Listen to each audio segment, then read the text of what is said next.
great to see you all here this evening. My name is Chris Scotes. I'm the director at the University Art Museum, and we have 3 amazing shows opening this evening.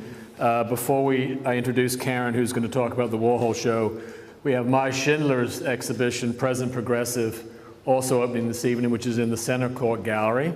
Of course, you can't actually get into the gallery, but that's part of the point. And Maya's here this evening. We have the Museum Studies exhibition opening this evening, Unfiguring the Body. And I want to thank Nitsan and all of the students for the great work they've put into doing this exhibition. And there will be a performance by Don Casper starting at 6 o'clock. And there are 2 brochures, one for Unfiguring the Body, which the students have put together, which is an incredible little publication with an essay. And Karen Kleinfelder has written the essay for the Andy Warhol project. So feel free to pick these up. They're both free. They're all at the front desk, okay? So I just want to talk briefly about the Warhol exhibition, which actually started out as a gift. We received 150 Polaroids from the Warhol Foundation as a part of their Photographic Legacy project. It was actually in a celebration or an anniversary of their 20 years. And 183 galleries, university art museums across the country were given Polaroids. They gave away 28,000 Polaroids, worth about $20 million. And we were one of the very lucky recipients of this gift. And we have not the whole gift on display this evening, but just a portion of them. And we thought it would be a great idea to supplement the Polaroids with a number of other paintings that relate directly to these pieces. And we got on loan from the Hammer Museum at UCLA 6 of the sports portraits in the other room. And then, as I said just a few moments ago, we have the Silver Clouds, which are the pillows in the far gallery, and we're going to work our way through, and Karen's going to talk specifically about each of these bodies of work.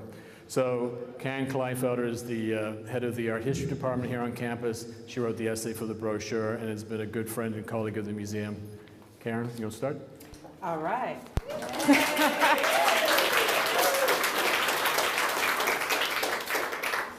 Wow, I feel as famous as Andy Warhol. I have a lot of different ideas I'm going to sandwich together here, but I'm going to start with 2 quotations.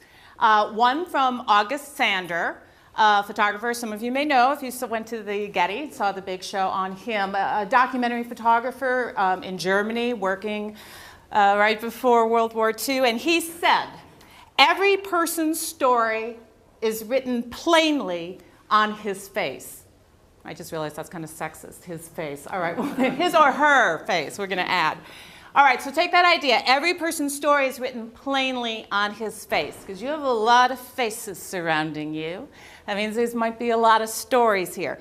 Richard Avedon gives us another quotation that I kind of want to play off of this. And so Richard Avedon, the famous fashion photographer from Vogue, said, "You can't get at the thing itself, the real nature of the sitter, by stripping away the surface. The surface is all you've got." Okay, so what we have now here is the idea that you can read somebody's story just from looking at their face. I have a face right here. See? I feel like I'm in a London marketplace. I'm standing here. But can you really get to the real thing itself? What lies behind that face? You know, one could answer, it seems kind of literal, but a head. What lies behind a face is a head. I'm going to throw this out right now. Andy Warhol is an artist of faces, not of heads. You can watch as we start here in the Polaroid room where we get what we call an indexical image. An indexical image means that it points to something that actually existed out there, like your thumbprint. When you put that down there, at least it points out that something existed, made that mark. All right, so we get these photographs where there is a sense of a presence, an individual presence. As we go through the room, so you're going to see how that individual's presence gets turned more and more into image. And where we end up with these portraits, and that's what I really want us to think about, portraits, and what portraits mean in a modern, postmodern age, right? And I want to play the idea of portraiture and identity. I'll say right now, I don't think really these are portraits of individuals. I think these are portraits of photographs of individuals. And there's a difference, right? When individuals start posing for a photograph. So using our individual here again. And we have a photographer. Oh, it's amazing how these things are just right here. I want to quote a little bit for you from Roland Barthes, a French theorist who wrote this great little book, Camera Lucida. And play with this idea. And I don't want to do it myself. I'm going to make Chris be my subject. Because we're going to think a bit of what happens when you lend your face to a photographer to be turned into a portrait. I think we've all had that experience. My essay that you'll all see quotes Warhol, who said, "People are so fantastic." I'm looking at a fantastic one right here. "People are so fantastic, you can't take a bad picture." Well, I thought about that because I have a lot of bad pictures. I have more bad pictures of me than any I would call fantastic. You'll see that my next thing that I do in that essay is question what fantastic means. And as soon as I started looking into that, I realized, well, it comes from the Latin word that means imaginary, from the Greek word also that means to appear as something imaginary. It means something unrestrainedly fanciful, extravagant, and bizarre. But the fantastic can be anything from something wonderful, superb, to something remarkable, to something eccentric. So when you think about it, basically the fantastic means anything that is removed from the norm. So people are so fantastic. Right away, you get an introduction to one of, I think, key themes in Warhol's work, is this connection between the real and the fantastic, or the real and the artificial. And I'm not sure if we can separate the two. They're going to spill over into one another continually. And look at our world. Look at this little election we just had. Can you separate the real from the image? from projecting an image, so I don't think I have to explain that too much. So let's stop and think, though, a little bit about what Roland Barthes says when it's like to have someone take your photograph. Roland Barthes said, "Very often and too often, to my taste, I have been photographed and knew it." Now, we have a photographer working the crowd. If she's good, and I know she's good, you won't even feel it. You won't feel it. It won't hurt. Okay? You won't feel it. But now I want her to take Chris's photograph, and he knows she's doing it. We all know she's doing it. Okay, so Roland Barthes tells us, okay, now once I feel myself observed by the lens, everything changes. I constitute myself in the process of posing. See, isn't he? He's so debonair.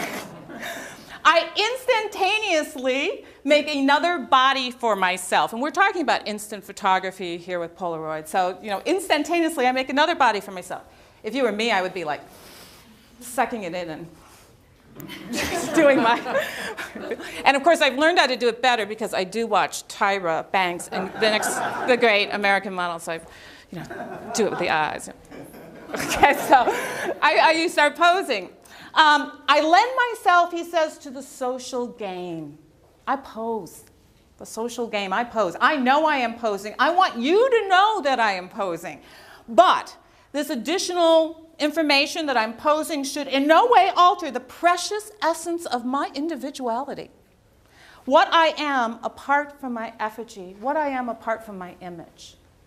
Okay, so I'm posing, but it shouldn't change who I really am, right? What I want, in short, he tells us, is that my mobile image, and I'm going to stay mobile for you tonight, buffeted among 1,000 shifting photographs, altering with situation and age, what I want is that my image should always coincide with my profound sense of self, right? You want your image to coincide with self.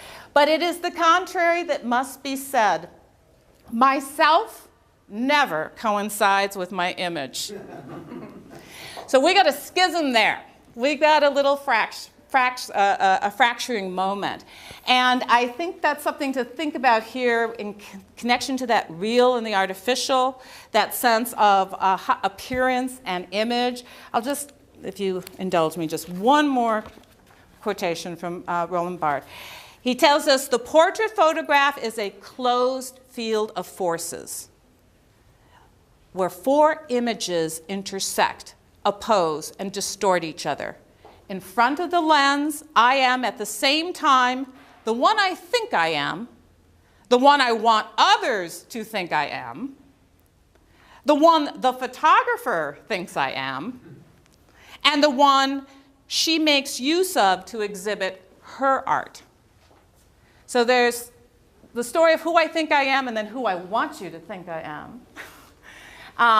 But who she thinks I am and who she needs me to be to further her art. That's going on in each one of these quick, instant moment photographs, Polaroids, that Warhol was taking. He didn't take his own images until the 70s. You know, in the 60s, and we know mostly the Marilyn Monroes, the soup cans, he was using cultural sources that are already out there, right, that are already given. Publicity photos of Marilyn. He didn't take the photo, he just picked it up and appropriated it from the culture at large. But in the 70s, suddenly he says, I want to take my own because it's easier. I don't know if it's easier. He gets himself a Polaroid camera, the Big Shot, the Polaroid called the Big Shot, and starts taking his own. I don't really know how easy it is. For some subjects, he might have only needed 4 shots. For some other subjects, he took as many as 150, and his average would be to take 50 shots to be able to pull one shot out that he might then build on for painting, especially if it's a commissioned job. And by the way, these commissioned portraits really, that's how he made his money to a large degree in the later years, and they were fetching like $25,000 at the time.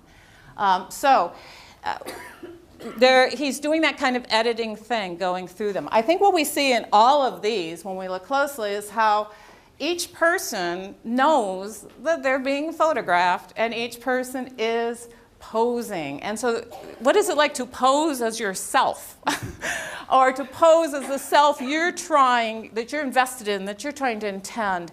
It's this really interesting intersection of forces, right, in any portrait, between a kind of fantasy image, the all too real, the real you can't help other people from seeing, and the photographer's intentions at the same time.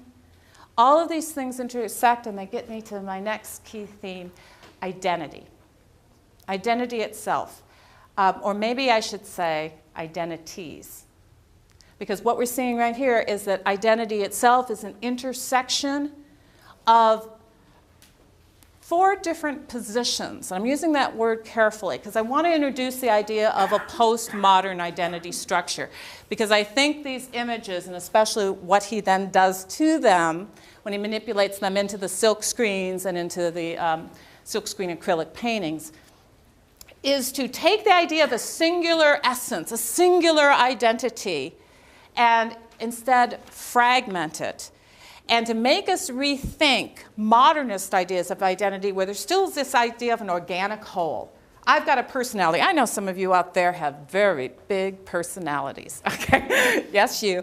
And those personalities, we think of them as a kind of an organic whole with an essence and a core. Well, postmodern identity does a shift on that.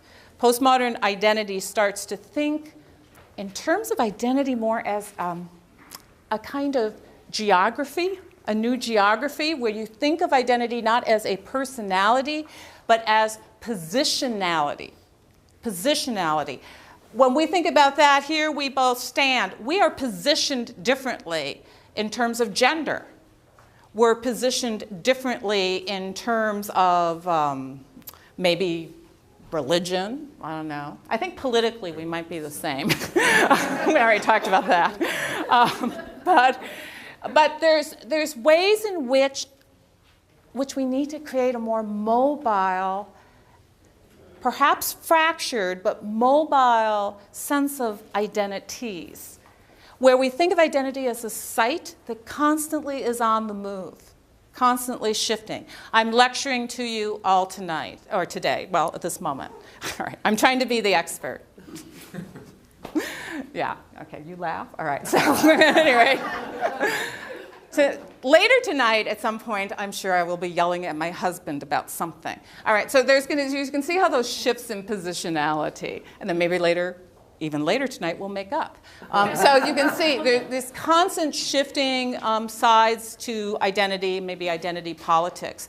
So to start to think of identity as a fluid site that keeps shifting, rather than a fixed essence, is to start thinking in more postmodern ways. And I think Warhol was already there in certain ways. You know, a lot of you know about Edie Sedgwick, part of the group. Very early on, when video recording machines and equipment were just out on the market early in the 60s, he got some, of course, and he was playing around with them, and a magazine called Tape Recording asked him, you know, Andy, make some homemade movies, experimental movies with this new equipment. And so he went and shot Edie. And he shot her just reading a monologue, doing nothing dramatic, just reading a monologue. But then he took that reel of film and he seated her right in front of her own image, reading, and had her confront herself, confront her own mirror image. And then and filmed that. And then he installed it in an exhibition space like this, but he installed it with 2 films. So you saw Edie looking at Edie twice over. And that's probably the first video art installation that really happened and started to think about the possibilities, to work these ideas of split mirroring kinds of images. Well, what we have here is no person being able to be summed up by one unique pose, like a portrait painter from the past. The unique pose that says who you are, that puts you forward. We have everyone kind of represented in multiple shots. So the idea of subjectivity itself, or identity, as multiple in nature and constantly shifting gets characterized in these. We also, though, do see the conventions that people do when they pose, vogue, vogue, vogue. The men often steadying themselves in certain ways, the women trying to do a little tilt of the head. You also get that incredible lush surface of Polaroid, which I think is already sort of an art form in its own right, because it's a gel. And I understand you really can't, you should always wear gloves if you try to cut into one, and you should be careful how you cut, because they can be wounded. It's like almost a gellus kind of. Well, then artists started to manipulate the surface later on too, by literally moving the chemical around. So. And it's this amazing thing, because this snapshot, when you got the SX70 Polaroid, that came out in, I think, like 72, it took the snapshot aesthetic and I think really brought it into the whole history of photography. And takes the whole idea of taking a photograph, makes it a one step. Kodak used to advertise, you press the button, we do all the rest. Well, you don't need Kodak now. You have one step, and you create, strangely, a unique image, a kind of unique image that nonetheless is just a snapshot and considered kind of throwaway. You get this weird thing where the Polaroid is part of a throwaway culture of snapshots, and yet is precious. And I think there's a certain kind of convention that comes with it. You do see how the flash bulbs often bleach a kind of face. And the colors can spiral on you in certain interesting ways. And it basically is a party medium, right? You do it at parties. And you don't just record your party. It becomes part of the party. Pass it around, so it's a very interesting relationship to time when this instantaneous photograph, where you get the instantaneous result for a culture that can't, now, quicker, quicker, I need it now. So you get that side of it, but you also have a really interesting connection between photography and memory. When it not only records the memory of the party, it became part of the event of the party. So we have all of that going on. I wanted to read you a quotation because we do need to move on, right? Because get me started on Warhol, and I just don't stop. But I wanted to read you just a quotation from Warhol about this time. He said, "People think that everyone who came to the factory was there because of me, that I was some kind of big attraction, but that's backwards. I was the one who was hanging around everybody else. I just paid the rent, and the great people came just because the door was open. They weren't coming to see me, they came to see each other and to see who was there." This becomes interesting to start seeing how the Polaroids, or how source material, the photograph, starts becoming a silkscreen print, and then eventually becomes a silkscreen on a painting with acrylic paint. So let me just tell you a little bit about the process, because the process is as layered and multiple in a way as this whole identity of identity is, that I've been trying to stress. You have a Polaroid or a photographic image that he sends to a lab and has it turned into a black and white stencil, silk screen, that can then later be printed onto canvas. Each one of these photographs, and we're in the athlete series, he did this group of 10 athletes at the suggestion of Richard Wiseman, who is the nephew of Norton Simon. Richard Wiseman's a collector, friend of Warhol's, and he suggested it because, believe me, Warhol was not hanging out with athletes. But the idea sounded kind of good to him. I could meet some of these athletes and their bodies. And so he agreed. And they decided to make 10, and the idea was he would sign them and the athlete would sign them. Although they had a horrible time getting Muhammad Ali's signature. He sort of slipped out, and Wiseman had to slip back after him. So what happens is you get the photographs, and we have a Polaroid of OJ. It's not the same Polaroid they have here, and he did make 2 paintings of OJ. There is another print of the one that we have, which we have more the mugshot OJ. And boy, how prescient was that. But what we have here, you can see how the stencil comes out in black and white, and each one of these may look different, and yet they look the same. So that's one other thing about the identity of identity that I'd like to stress. When you think about identity, the word itself has a double contradictory meaning. When I talk about my identity, I'm talking about mine, not yours, right? So what makes me different, special, all right, unique? Okay, so it's difference. What differs me, and it becomes my identity. But the same word, identity, is very close to identical, is it not? So identity is also based on who I am similar to. Other women, other professionals working for the university, other lovers of art, okay? So my group affiliation. So identity has at base the idea of difference and similarity. What differs you and what also makes you similar to certain people.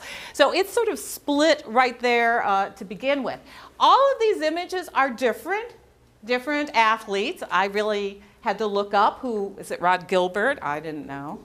I'm like Warhol, he didn't know what they did. But they each have their emblem with them, their football, their hockey stick, their golf club, whatever it is. So they're each different, and yet there's something very similar about them all. And this is something Warhol plays with a consistent scale, 40 by 40, in the scale of them. And he plays with almost a consistent type of brushstroke. He does add brushstroke, and he didn't do that in the earlier 60s work that were much more mechanical, simulating a mass mechanical process of reproduction. But now he's adding in handwork. Of course, we don't know if it was his hand or his assistant's hands, but this is how they did it. You would pick out the photo, you would send it to the lab to be turned into a silkscreen, black and white silkscreen stencil. Then you come back, and he would situate it on the canvas. Now remember, your silk screen is narrow, more narrow than the 40 by 40 square. So that means the photo kind of fits, keeps its sort of intact quality. He'd situate it on the canvas. But before he'd print it on the canvas, he'd take it off, and then they would paint. He would paint, he or whoever would paint the broad areas where he wanted flesh, where he wanted background, these fields of color and unmodulated acrylic. And then you print. So the painting came first, then the print, but then he could add accents or he could mask. He could mask, and he often masks around eyes or lips in a lot of his works to accentuate. So what we're starting to see is this idea of masking and masks as well with identity. Remember the term persona? That what maybe a portrait always is not you yourself, but your persona. It comes from the Greek word that meant mask. So you can play with that as a mask that brings you to the surface or masks other things. So that is what was going on. In this particular series, I just have to cite you, Wiseman himself, we have the quotation up here, but he said, most people's idea of how to spend their leisure time usually involves, if not revolves, around activities that are either sports or arts-based. Far too often these two areas of activity have no common link or are not associated with one another. So that's what the series should bring together, done in the late 70s. Wiseman recalled that Andy didn't know the difference between a football and a golf ball, but he wanted to do it. Now, Jack Nicklaus, who's right back here, his portrait, Jack Nicklaus meets Andy, and he didn't know who Andy Warhol was. Jack Nicklaus didn't have a clue. When he met him, he thought that he was some freaky white-haired weirdo. Andy asked him, as he was taking photographs, can you move your stick? Move that little stick, Jack. and then that didn't really make Jack Nicklaus feel any better, right? So he responded with, does this guy know what he's doing? So that was one of the little stories. Chris Everett, the tennis player, was very nervous about how she was going to come off, but she was so happy with the results, she asked him to do some more portraits for her. So we get this bag where we have these images that read in terms of different identity, but there really is a certain kind of sameness that makes us almost think that he's taking the same image over and over again, or creating the same kind of image over and over again.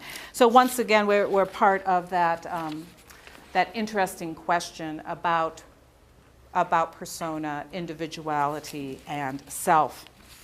They are, as I said, he's a painter of faces and not heads. There's kind of a layering quality to the making of them, and a layering stencil quality to the way they appear. And if you try to peel back the outer coating to get to the good juicy stuff inside, that idea that your outer face in some sense will reflect your inner character, that was the idea of physiognomy at the turn of the century, that you can't help but show what kind of person you are with your outer countenance.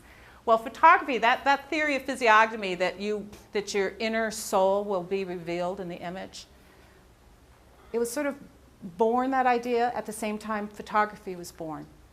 But it's photography that would undo that idea, because people can perform and act. And there is another way of starting to think about identity as something you do perform, a performative model. I think it's so fitting that we have this show with a performance art show going at the same time to play with these ideas of the self as a performance. So what we have here then is a sense of surfaces in his work with no depth. And I wanted to quote one of the famous Andy Warhol quotations to back that up. He says, the interviewer should just tell me the words he wants me to say, and I'll repeat them after him. I'm so empty I can't think of anything to say. I'm not really saying anything now. If you want to know all about Andy Warhol, just look at the surface of my films and paintings and me, and there I am. there's nothing behind it. So a world of surfaces without depths talks about a world where the real has already sort of become image or simulacrum and shifting. And I think we've been witnessing media and elections and everything else lately, so you know what it's like to live in the hyper-real. But Andy's work really sort of drives that home in some powerful ways. When I was thinking about this show, I heard that the Silver Cloud series from 1966 would be part of it. And at first I thought, all right, well, that's nice, playful, but I didn't think of them as interconnected. You know, in terms of portraiture, we start out with Polaroids, where we have a connection to an existing person. Then we move into this room, where we see that indexical connection to the person being turned more into images that keep getting manipulated, silk screens. And you could make quite a few different paintings really out of it, an infinite supply, like an endless supply of different mutable images and identities.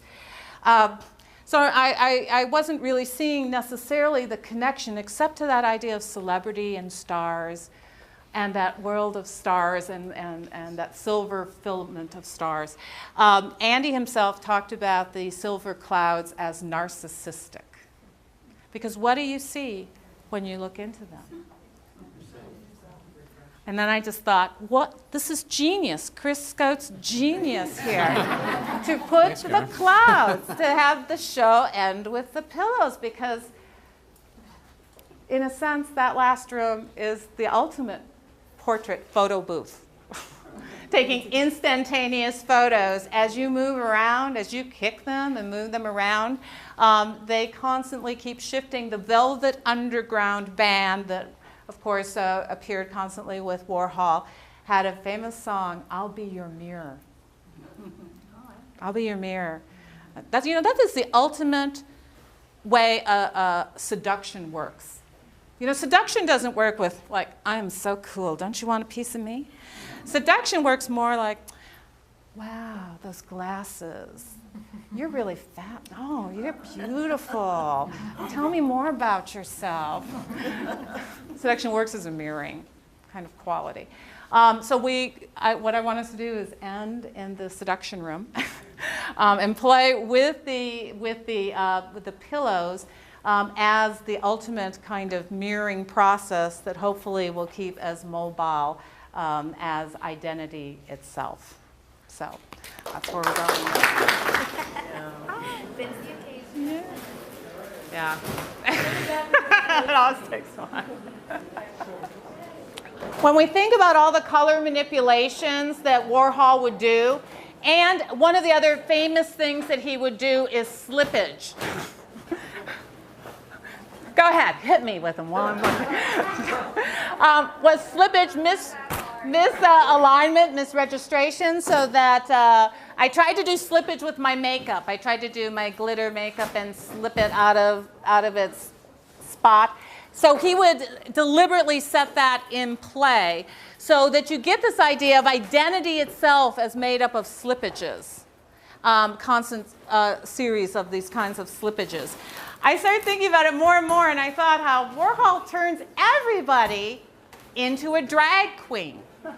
In those images, in a way, by the time you're done, and he accents usually mouths and eyes, you get this kind of play of a drag queen masquerade, where there is constantly that play of acting a part, and acting a part to a certain kind of extreme, where we get a lot of these different positions, identity positions of gender in play. And then I found some really great quotations from Warhol himself about drag queens. So I thought I'd just read you one. By the way, he always wanted Tab Hunter to play him in the movie of his life. And he said, it's because people would be much happier imagining that I was as handsome as Tab. And he added, I mean, the real Bonnie and Clyde sure didn't look like Faye Dunaway and Warren Beatty. Who wants the truth? That's what show business is for, to prove that it's not what you are that counts, it's what they think you are. If we want to think about it, all of this as being, in some sense, identity itself as being constantly in drag, performing the self. And maybe I think I'm performing it a little extra. I'm trying to bring out my inner drag queen. Drag queens are living testimony, he tells us, to the way women used to want to be, to the way some people still want to be, and the way some women still actually want to be. Drags, he says, are ambulatory archives of ideal movie star womanhood.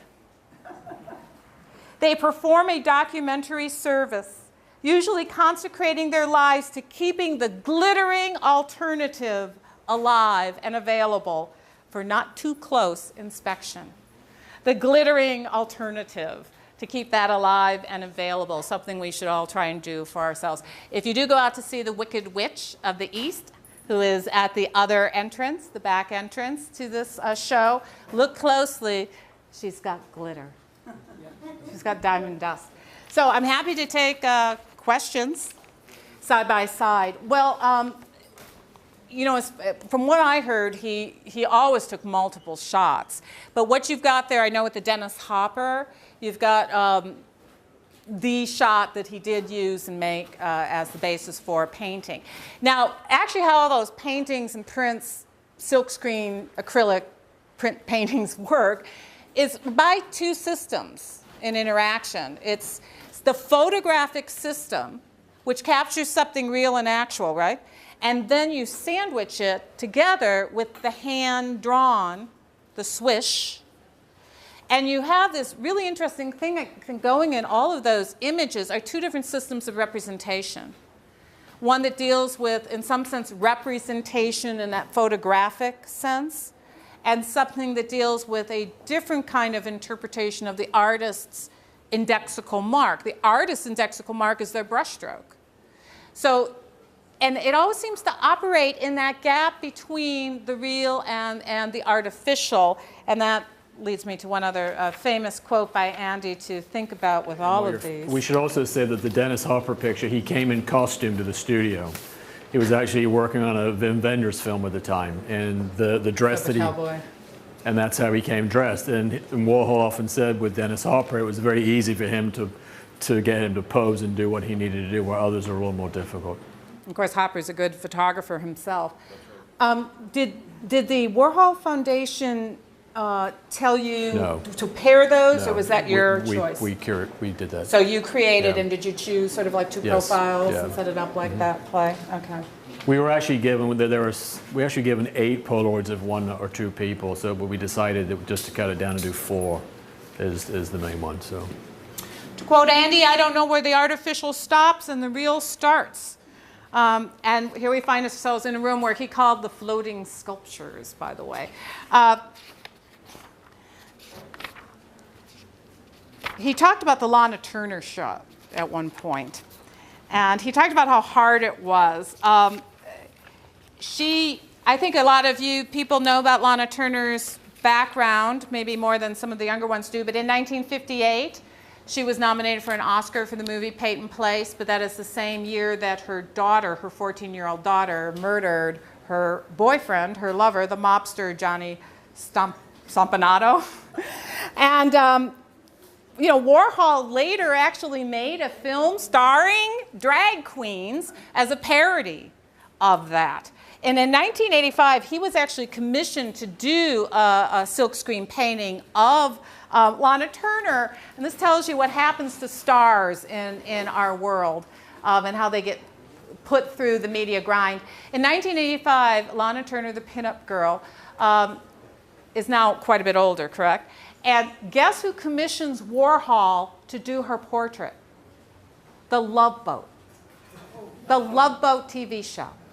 And it's because Lana Turner appeared on their show and she was their 1,000th guest.